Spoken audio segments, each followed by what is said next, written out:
नीमचपुर गांव में जगदीश नाम का एक आदमी छोले भटूरे का ठेला लगाता था। जगदीश कई सालों से ये काम कर रहा था। उसके छोले भटूरे पूरे गांव में बड़े प्रसिद्ध थे। जो भी उसके छोले भटूरे खाता वो खाता ही रह जाता।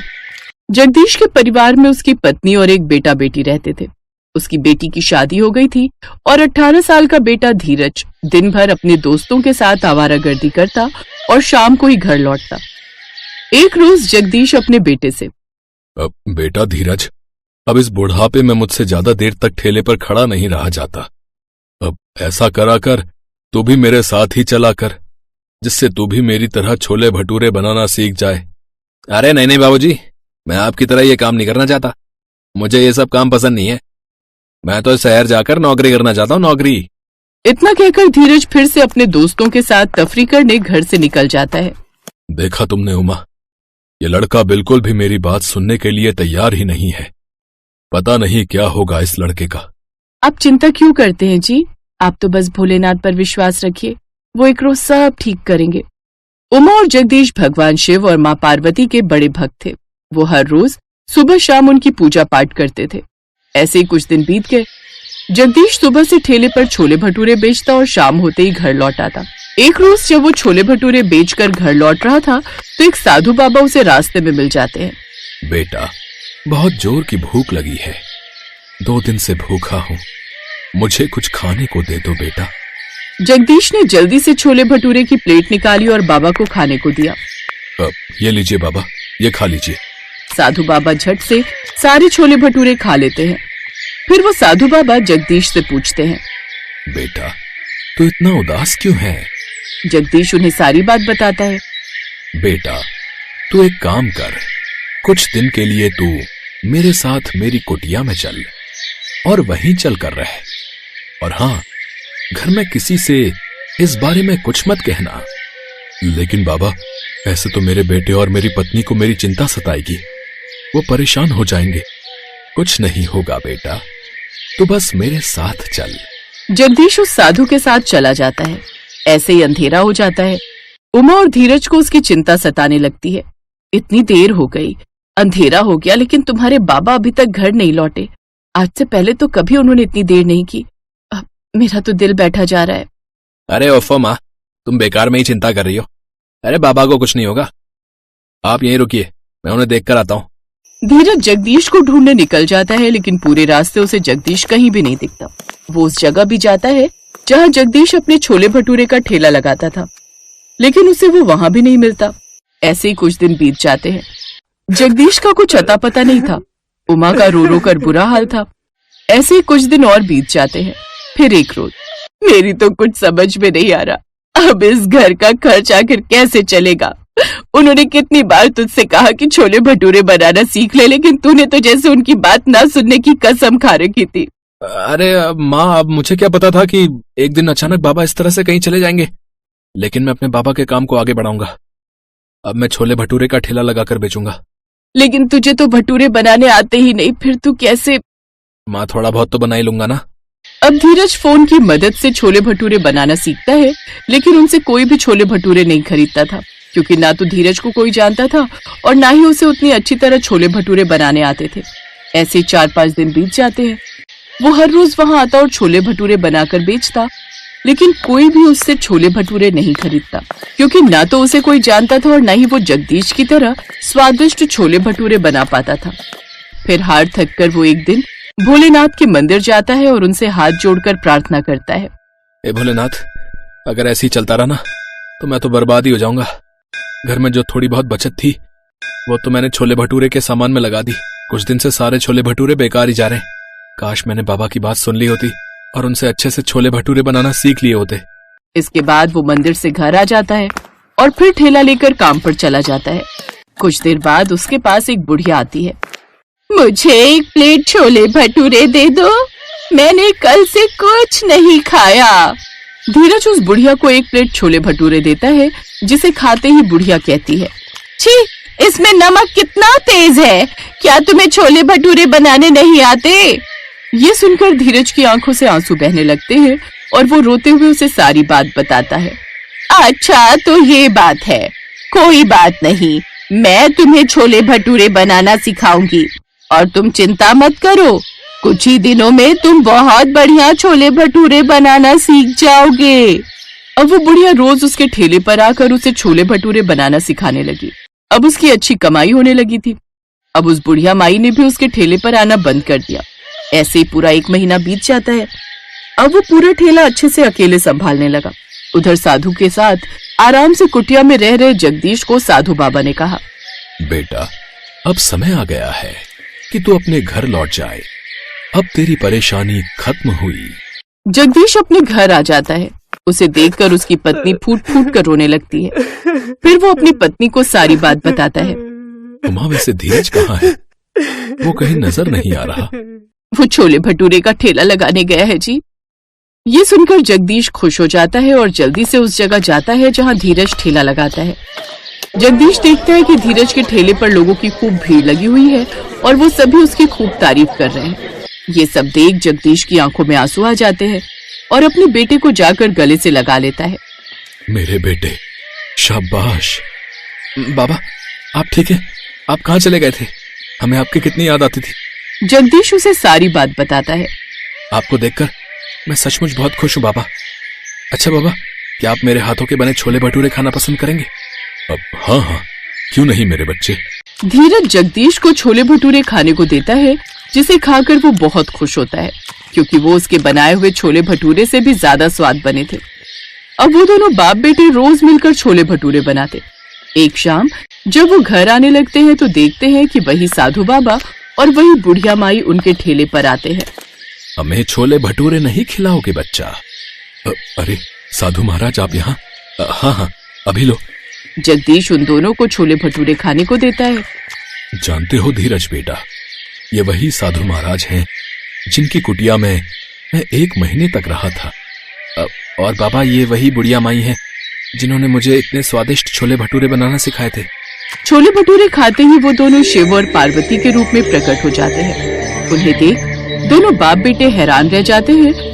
बेटा धीरज, अब से सदैव अपने पिताजी की आज्ञा का पालन करना, इसी में तुम्हारी भलाई है। और किसी भी बात की चिंता मत करना, हम सदैव तुम्हारे साथ हैं। अब से तुम लोगों को कभी किसी चीज की कमी नहीं होगी, ये आशीर्वाद है हमारा तुम दोनों को। ये कहकर वो अंतर ध्यान हो जाते हैं। उस दिन के बाद से उनके छोले भटूरे का व्यापार और भी अच्छा चलने लगता है। अब वो हर रोज जब भी छोले भटूरे बनाए तो सबसे पहला भोग भगवान शिव और माता पार्वती को लगाते। कुछ ही महीनों में वो खुद की एक बड़ी सी दुकान खोल लेते हैं। साथ ही कच्चे घर से हटकर अपने लिए बड़ा पक्का घर बनवा लेते हैं। कुछ समय बाद धीरज अकेले ही भटूरे का व्यापार संभालने लगता है और जगदीश और उमा घर पर रहकर आराम से भगवान शिव और माँ पार्वती की भक्ति में लीन हो जाते हैं। अब वो सब एक साथ खुशी खुशी रहने लगे। समय की बात है, श्रीपुर नाम के एक गांव में रामेश्वर नाम का एक ब्राह्मण अपनी माँ के साथ रहता था। वो दिन रात भगवान शिव की भक्ति किया करता था। शिव नाम का जाप सदैव उसके मुख पर रहता था। ओम नमः शिवाय, ओम नमः शिवाय, ओम नमः शिवाय। रामेश्वर बेटा, आज भी तूने मुझे नहीं उठाया, खुद ही उठकर घर के सारे काम कर लिए, खीर भी भोग लगा दी तूने तो। हाँ माँ, मैंने सोचा फटाफट से काम करके खीर बना लेता हूँ। शिवजी भी खीर के इंतजार में बैठे होंगे। ये लो, भोग की खीर खाकर बताओ कैसी बनी है। रामेश्वर बेटा, इस खीर को तू बचपन से शिव जी को खिलाता आ रहा है। जब तेरे बापू जिंदा थे तब वो प्रसाद की खीर खिलाते थे और उनके जाने के बाद तूने ये नियम बना लिया। तेरी खीर बहुत ही स्वादिष्ट बनती है बेटे, और मुझे पता है भगवान शिव भी तेरे हाथों की खीर खाने के इंतजार में रहते होंगे। तभी तो मैं सुबह जल्दी उठकर सबसे पहले खीर ही बनाता हूँ ताकि भगवान शिव को भोग लगा सकूं। रामेश्वर का नियम था रोजाना सुबह जल्दी उठकर घर के सारे काम निपटाना और फिर भगवान शिव के भोग के लिए खीर का प्रसाद बनाना। ये कार्य पहले उसके पिता करते थे और पिता के जाने के बाद शिव जी की सेवा और खीर भोग की पूरी जिम्मेदारी रामेश्वर ने उठा ली। रामेश्वर को विश्वास था कि भगवान शिव उसके द्वारा खिलाई गई खीर को रोजाना ही खाते हैं। इसी विश्वास पर वो रोजाना खीर का भोग लगाता था और अपने भक्त के द्वारा भोग लगाई गई खीर को कैलाश पर्वत पर विराजमान भगवान शिव बहुत चाव से खाते थे। स्वामी, क्या बात है, आपको तो आनंद ही आनंद है। आपके भक्त आपको प्रेम से इतने स्वादिष्ट व्यंजन खिलाते हैं और आपका भक्त रामेश्वर तो नियम के अनुसार आपको खीर का भोग लगाता है। लाइए, थोड़ी सी खीर मुझे भी दे दीजिए। रामेश्वर के हाथों की खीर बहुत ही स्वादिष्ट होती है। हाँ देवी पार्वती, रामेश्वर इतनी स्वादिष्ट खीर का भोग लगाता है कि मन प्रसन्न हो जाता है। तभी नंदी और समस्त शिवगण वहाँ जाते हैं। महादेव, ये लीजिए, हम भांग और धतूरा ले आए हैं। नंदी, अभी तो हम स्वादिष्ट खीर का आनंद ले रहे हैं। ऐसा करो, भांग और धतूरे को वहाँ छोटे पर्वत पर रख दो। हम कुछ समय के बाद उसे ग्रहण करेंगे। अरे नंदी महादेव तो हमारी ओर देख तक नहीं रहे। उनका सारा ध्यान तो रामेश्वर की बनाई हुई खीर पर है। ऐसे कब तक चलेगा नंदी? हाँ, मैं भी यही देख रहा हूँ। इतने प्रेम से हम भांग और धतूरा पीस कर लाए और महादेव ने हमें इसे रखने के लिए बोल दिया। अरे नहीं नहीं, ऐसी बात नहीं है। महादेव ने बोला है कि हम उसे वहां रख दें। वो कुछ देर बाद उसे ग्रहण करेंगे। महादेव रोजाना रामेश्वर की भोग लगाई हुई खीर को बहुत चाव से खाते हैं। नंदी, मैं तो कई बार सोचता हूँ कि रामेश्वर की खीर में ऐसा क्या है कि भोलेनाथ सबसे पहले उसकी भोग लगाई खीर को ही खाते हैं और फिर और किसी तरफ उनका ध्यान ही नहीं जाता। तभी तो हम भांग धतूरा लेकर आए और उन्होंने बिना देखे ही इसे रखने के लिए बोल दिया। हाँ, कह तो तुम ठीक रहे हो भैरव। महादेव को भांग धतूरा इतना प्रिय है, पर रामेश्वर की खीर से ज्यादा उन्हें इस समय कुछ भी प्रिय नहीं लग रहा। तो क्या किया जाए नंदी कि महादेव का ध्यान अपने भक्त रामेश्वर से हटकर हमारी ओर आ जाए? एक रास्ता है। नंदी ने सभी गणों के कान में कुछ कहा। उसके पश्चात सभी गण पृथ्वी लोक पर आ गए और सबने ब्राह्मण रूप ले लिया और सब लोग रामेश्वर के पास पहुँचे। रामेश्वर शिव जी को खीर का भोग लगाने के लिए बाजार से सामान खरीद रहा था। ब्राह्मण वेश में नंदी ने रामेश्वर से कहा, रामेश्वर, तुम हमें नहीं जानते, पर हम तुम्हें बहुत अच्छे से जानते हैं। तुम भगवान शिव के भक्त हो और रोजाना उन्हें खीर का भोग लगाते हो। हाँ ब्राह्मण देव, आप तो सब कुछ जानते हैं। हाँ रामेश्वर, हम सब जानते हैं, इसीलिए तो हम तुम्हारे पास आए हैं। हमें पता है कि तुम महादेव के परम भक्त हो, पर तुम्हें पता है महादेव अब रोजाना खीर खाकर ऊब गए हैं। इसलिए अब तुम कुछ दिनों के लिए खीर का भोग रोक दो। तुम एक काम क्यों नहीं करते? तुम महादेव को सप्ताह में एक दिन खीर का भोग लगाया करो, जिससे महादेव को और अधिक स्वाद आएगा। अब महादेव को इतने सारे भक्त पूजते हैं। महादेव भी तो इतने सारे भक्तों के द्वारा दिए भोग को ग्रहण करते हैं। उनका पेट बहुत भर जाता है। अगर तुम उनको सप्ताह में एक दिन खीर का भोग लगाओगे तो उन्हें तुम्हारी खीर का इंतजार रहेगा और वो और अधिक आनंद से खीर खाएंगे। क्यों, हम सही कह रहे हैं ना? ये तो आप ठीक कह रहे हैं ब्राह्मण देव।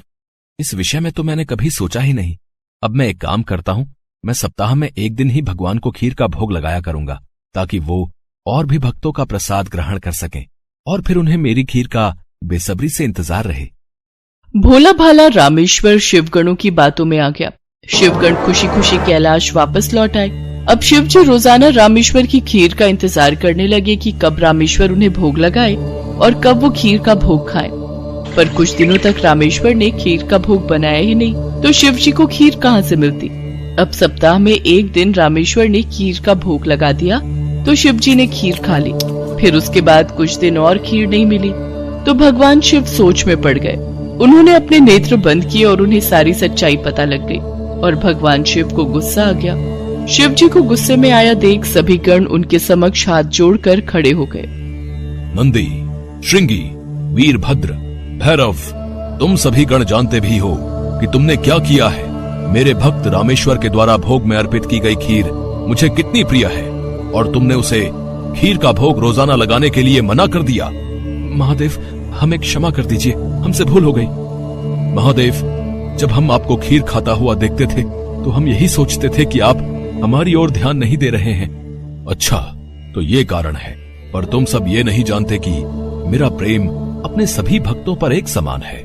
मैं भला तुम्हें कैसे भूल सकता हूँ? तुम तो मेरे हृदय में वास करते हो। तुम सब तो मेरी ही शक्तियों द्वारा उत्पन्न हुए हो।